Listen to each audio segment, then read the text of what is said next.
We now turn to the incarnational framework. We have mentioned that the collaborative shares a common framework that helps guide and gauge the impact of the work of formation. It is a diagnostic tool designed around four movements in the life of Jesus: see, do, be, free. It's easy to remember and apply. It asks a series of questions around these movements, designed to help leaders and their organizations assess their capacity to free people from all walks of life to love and serve. See, does your way of seeing call you out of the myth of scarcity into the reality of abundance? Do, does your way of doing call you out of theory into practice? Be, does your way of being call you out of rivalry into peacemaking? Free, in the end, does your way of seeing, doing, and being call forth a community in mission that is free to love and serve? The framework has been field tested for more than 25 years with faith-filled grassroots leaders in vulnerable urban communities around the world and validated by an independent organization. For Street Psalms and the grassroots leaders from whom this framework is sourced, Jesus is our model of human flourishing. This model is revealed through what Christians call the incarnation, mystery of Word made flesh. It is love with skin. It is God's yes to a world that has long since forgotten its belovedness. It provides the spiritual technology necessary for human flourishing. This approach has also been proven to be compatible with other faith traditions that provide their own models of human flourishing. This framework has been adopted by the hubs of the UTC. It gives the global network a common set of questions to explore together, and it holds all of us accountable to each other and our respective communities. What's important to emphasize here is that hubs share a common commitment to form leaders in community, over time and always in context guided by the framework, and we do so with open and honest questions. No pre-canned curriculum, no one-size-fits-all programs, no creeds or statements of belief that so easily separate and divide. Just a shared set of questions that tap into our shared desire to see cities of peace for all people, where everyone belongs, especially the most vulnerable. The framework rests on the assumption that humans are most free to be fully human in the context of community. That is why gospel freedom always takes the form of what we call a community in mission. Sadly, the myth of the individual is rampant in Western society. It is based on the Cartesian lie, I think, therefore I am. It laid the groundwork for the modern sense of self that is cut off from community. The Ubuntu saying, I am because we are, recognizes the truth that we belong to each other. There is no separate self. The individual always discovers itself in the context of community. This is how we become human. As our friend Jack Fortin said, a community in mission is a group that has a large enough mission to call forth community and a strong enough community to sustain the mission. Community without mission is self-absorption. Mission without community is unsustainable. A community in mission is transformational. This framework asks the UTC to examine how their formation of leaders is cultivating ways of seeing, doing, and being that call forth a community in mission that is free to love and serve the common good. See, the first question has to do with our way of seeing. Does our way of seeing call us from the myth of scarcity into the liturgy of abundance? Human flourishing requires a transformational perspective, a way of seeing that is consistent with reality. When we see through the eyes of fear, we are enslaved to the myth of scarcity. This leads to chaos and violence. When we see through the eyes of love, we relax. We see abundance.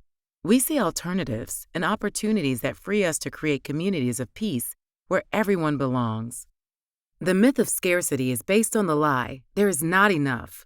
A scarcity mindset is driven by a vision that begins with need, problems, deficiency, and lack. This perspective binds us to the problem and sparks competition for survival. It turns friends into enemies and creates the conditions for chaos. The liturgy of abundance is based on the truth, there is enough. A mindset of abundance is marked by a vision of opportunity and possibility present in all things. This perspective centers the solution and gives us an asset-based vision of life that frees us to cooperate and find ways of sharing and distributing resources equitably. This creates the conditions for authentic community. Do. The second question is about our way of doing. Is our way of doing calling us out of disembodied theory into incarnated practice? Human flourishing requires a transformational practice, a way of doing that begins with the concrete, lived experience of real people. When it comes to creating social change, imposing abstract truth claims from the outside does more harm than good. Social change happens from inside the crucible of real relationships, worked out with real people in real places over time through trial and error. This method calls forth a community of practice that is rooted in reality. Disembodied theory begins with the lie, we are social engineers. Top-down social change begins with things as they should be. It prioritizes ideas and ideologies over real relationships and lived experiences. It proposes programs to fix social problems without deep knowledge of the realities of those who are affected by them. This easily becomes a form of social engineering that leads to division and social fragmentation. Incarnated practice begins with the truth, we are social artisans. Bottom-up social change begins with what is. It enters the messy reality of the human condition and heals things at the relational root of the problem, personally and systemically.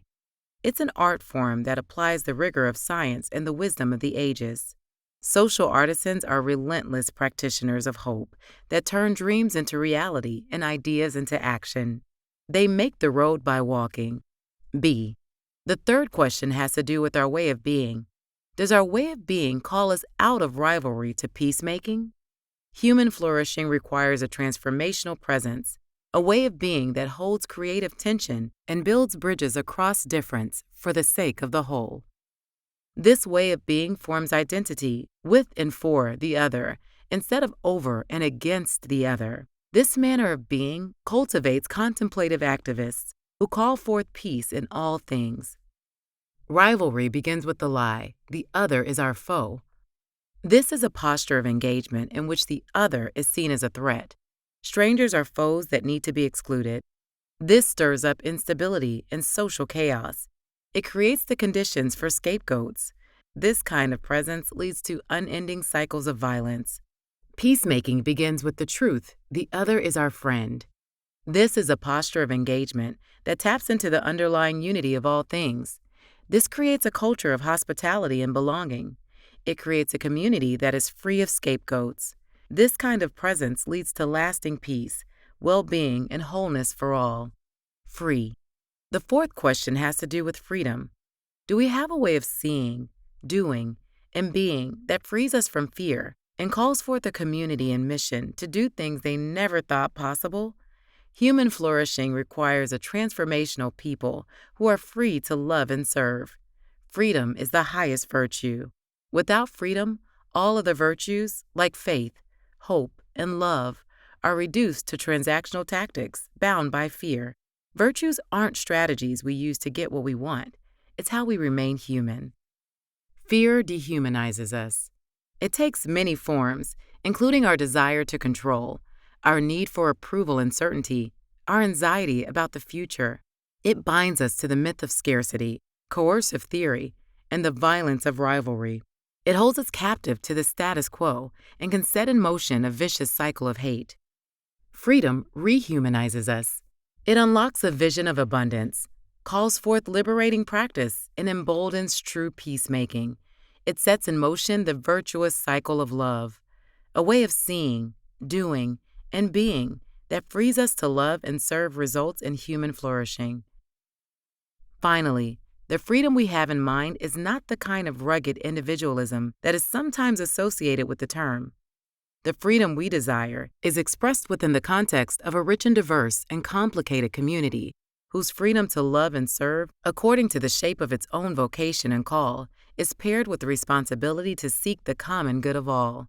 It's this kind of freedom Jesus had in mind when he said, "As the Father sent me, so I send you."